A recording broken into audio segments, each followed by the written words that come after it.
राजनीतिक दल के लोग जब सड़क पर उतरकर प्रदर्शन करते हैं तो उन पर बिना वाटर कैनन का इस्तेमाल किए लाठी चार्ज होता है, बिना अश्रु गैस का गोला छोड़े हुए लाठी चार्ज होता है। और लाठी चार्ज इस प्रकार होता है कि लाठी की मार से कार्यकर्ता की हत्या कर दी जाती है। इस सरकार से अब क्या उम्मीद किया जा सकता है? बिहार के अंदर जब हम लोग कहते हैं जंगल राज चल रहा है तो इन लोगों को आपत्ति होती है। ये गुंडा मवालियों की राज बिहार में इस समय चल रही है, आप देख रहे हैं। पुलिस का नियंत्रण पुलिस सरकार के नियंत्रण में नहीं है। पुलिस को वहां लाठी चार्ज करने के, हल्के लाठी चार्ज करने के बजाय सीधा आप गोली मार दिए, और गोली मारे वो भी सर में गोली मार दी है। सरकार में रत्ती भर भी मोरल रिस्पॉन्सिबिलिटी कहीं बिहार के मुख्यमंत्री में बचा हुआ है तो उनको रिजाइन कर देना चाहिए इस मैटर पर। ये कोई साधारण घटना नहीं घटी है। वो कहते हैं बदमाशी करेगा तो गोली चलेगा। वो क्या आतंकवादी थे क्या जो लोग आए थे प्रदर्शन करने? और अगर वो आतंकवादी थे तो आपकी सरकार ने उनको धरना प्रदर्शन का अनुमति क्यों दिया? सरकार कटघरे में खड़ी है। नीतीश कुमार जी को समीक्षा करनी चाहिए एक एक चीजों का, और ऐसे जो बेशर्म मंत्री हैं बिजली विभाग के, उनसे तुरंत इस्तीफा लेना चाहिए। बिहार सरकार में पूर्व मंत्री रहे जीवेश कुमार मिश्रा हमारे साथ जुड़ेंगे, बात करेंगे। जीवेश मिश्रा जी, बिहार में लगातार घटनाएं घट रही है। कटिहार में पुलिस के द्वारा किसानों पर गोली चलाया जा रहा है। सरकार निरंकुश हो चुकी है। सरकार नाम की कोई चीज़ बिहार में नहीं चल रही है।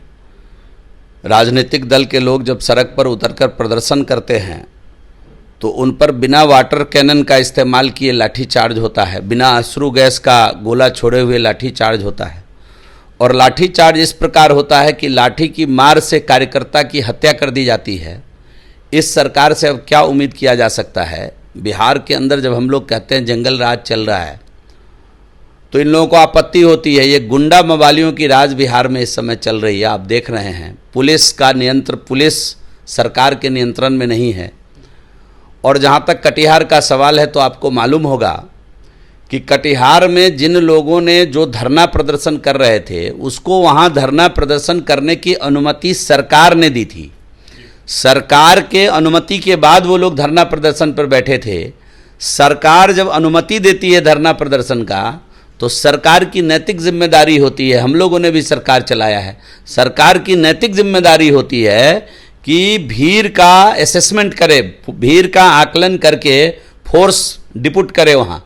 और फोर्स आप इतने बड़े भीड़ में 10 पुलिसकर्मी को वहाँ रखे हुए थे और कहीं कोई गलती वहाँ के लोगों की नहीं है। उन्होंने अनुमति लेकर के वहाँ वो धरना दे रहे थे। पुलिस के लोग जा कर के और बिजली विभाग के लोग जा कर के अननेसेसरी उन धरनार्थियों से बकझक शुरू कर दिए और उसके बाद मामला बिगड़ा और पुलिस को वहाँ लाठी चार्ज करने के, हल्के लाठी चार्ज करने के बजाय सीधा आप गोली मार दिए, और गोली मारे वो भी सर में गोली मार दिए। तो ये तो जांच का विषय है। इस सरकार में रत्ती भर भी मोरल रिस्पॉन्सिबिलिटी कहीं बिहार के मुख्यमंत्री में बचा हुआ है तो उनको रिजाइन कर देना चाहिए इस मैटर पर। ये कोई साधारण घटना नहीं घटी है। आप जो पटना में आता है अपनी बात करने, आप लाठी चार्ज करा देते हैं, आप गोली चला देते हैं। तो ये लाठी गोली से सरकार चलेगी क्या?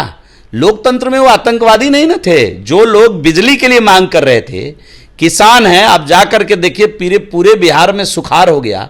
सिंचाई की समुचित व्यवस्था नहीं है आपके पास। भगवान भरोसे लोग चलते हैं। जब ईश्वर की बरसात होती है तो किसान का अनाज उपजता है। किसान मुख्यमंत्री का पेट नहीं भरता क्या?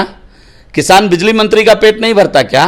किसान रोटी पैदा करने वाला किसान भगवान है और उसकी इबादत होनी चाहिए इस देश के अंदर, इस राज्य के अंदर। और उस पर आप गोलियों की बौछार कर दिए। 2-2 घंटे बिजली मिल रही है, उसका खेत सूख रहा है, उसका अनाज, उसका धान जल रहा है और वह बिजली का मांग करता है आपसे। तो बिजली देने के बजाय आप गोली बरसा रहे हैं उनके ऊपर। शर्म आनी चाहिए इस सरकार को। और सरकार के बिजली मंत्री को का तो तुरंत इस्तीफा लेना चाहिए। मुख्यमंत्री जी को समीक्षा करें इन विषय को कि वो कहते हैं बदमाशी करेगा तो गोली चलेगा। वो क्या आतंकवादी थे क्या जो लोग आए थे प्रदर्शन करने? और अगर वो आतंकवादी थे तो आपकी सरकार ने उनको धरना प्रदर्शन का अनुमति क्यों दिया? सरकार कटघरे में खड़ी है।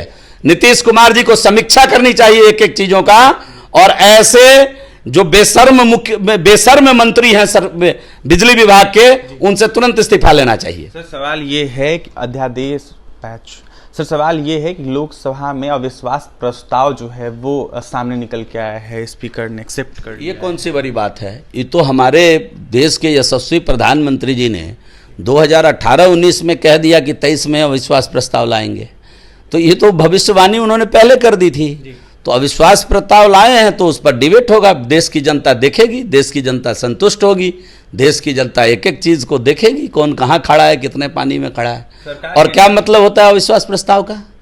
आप पूरी ताकत लगा करके आप जान रहे हैं मेरे पास 140-45 सीट नहीं आएगा, क्या मतलब है अविश्वास प्रस्ताव का। अविश्वास प्रस्ताव का मतलब है कि आपके पक्ष में 273-74 लोग जब खड़े होंगे तो अविश्वास प्रस्ताव का मतलब है। आप ऐसे अविश्वास प्रस्ताव लाए हैं, हम तो सरकार ने एक्सेप्ट किया, हम तो चाहते हैं बहस हो, सकारात्मक बहस हो इस देश के अंदर, हम तो चाह रहे हैं। हम लोगों ने तो, हमारे गृह मंत्री जी ने जवाब दिया कि हम चर्चा चाहते हैं मणिपुर मुद्दे पर भी। आज तक की यही परंपरा रही है कि जिस विभाग का विषय रहता है उस विभाग के मंत्री उसका जवाब देते हैं। हम लोग भी विपक्ष की भूमिका अदा किए हैं और इसी प्रकार से सदन को चलाए हैं।